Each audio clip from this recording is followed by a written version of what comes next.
سفرعلی چلاєв دهقانی اصیل است. تجربه این انسان نجیب در سمت استفاده زمین با کشاورزان منفعت‌آور میباشد. در این گزارش لحظه هم باشد از مناسبت او با زمین خواهیم گفت. در این قطعه زمین بعد انجام دادن شدگار و گذراندن دیگر تدبیرهای ضروری برای باقوت شدن خاک زمین با آن نوری‌های مینرالی می‌دهد. بعد انجام این تدبیرها در کشت تیرماهی اماکن سفرعلی مقصد دارد که تخم پیاز کارد. با گذراندن همین چاره‌بینی در این قطعه زمین آخرهای ماه اوگوست تخم سبزی کاریده است. ما برای فربه کردن استرکتور خاک یعنی زیاد کردن خبت حاصلناکی بالای خاک ما دو کار را انجام دادیم. اولا از سوپرفاسفات‌ها اگرامیکس نام دارد استفاده بردیم. در هر یک سوتیخ 2-3 کیلو پوشیده. بعد از او با نیروی ارگانیک پاروی گوسفند باز پوشاندیم. خب انا بعدا جویک میکشیم. در اینجا 2 سوتیخ پیاز میشود و باقی مانده نیت داریم که سیر پیاز کنیم. این زمین ها که اماکن سفرعلی استفاده میبرد همین طور سیل‌حاصل نبودند، باطلاق‌زار بودند. سالها غیر از قمیش و آب سبزه که طبع آدمان رو خیره میکرد اینجا دیگر چیزی نمیروید. اما که سفرعلی که مرد باسواد بود از تاکیدهای سروری دولت در خصوص استفاده ثمرناک زمین ها با مقصد اجرای تامین برنامه امنیت آذوقه‌واری مملکت خلاصه درست برآورده با مهنت صافدلانه کمر بست. در این موضع ویرانه 20 سال مهنت کرد. میدان 2 هکتار باطلاق‌زار را به زمین‌های کشت تبدیل داد و در این زمین‌ها خواجگی دهقانی تشکیل کرد.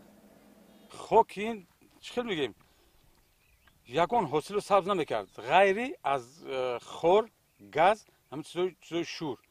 در نتیجه ما گفتگو کردیم که در همین زمین‌ها چی میشود. آهسته آموخته کردیم، سر کردیم از چیزای کلان. پس که تربوز شوری را کمتر دوست می‌دارد. ما اول تربوز میکردیم. آهسته انا اینا تویندم به همینجا رسوندم که همین زمین مذکوره که ما استفاده انا همینجا بودرینگ بر وقتی بود.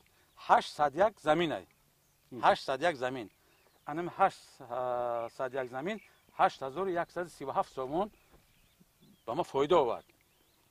بینید که قریب که از هر 101 1000 سومون ما به دست آوردم. امسال بعد کارکرد خاک این زمین 1 هکتار مراتبه اول پخته کش نموده است. با همین قدر فراوانی حاصل زمین 2 مراتبه حاصلش را چیده است. نتیجه مهنت زیاد ما حاضر ترکیب خاک قریب که تازه کردم. اینجا بسیار شوره بود. من 3-4 سال روی هم شالی کردم. شالی نیز یکی از عامل‌های شستن شوره خاک میباشد. نه تو این دم آهسته اومده از پر سال نیت کردیم که شما شاهد بدید نیت کردیم که در همینجا من پنبه‌دانه میکارم.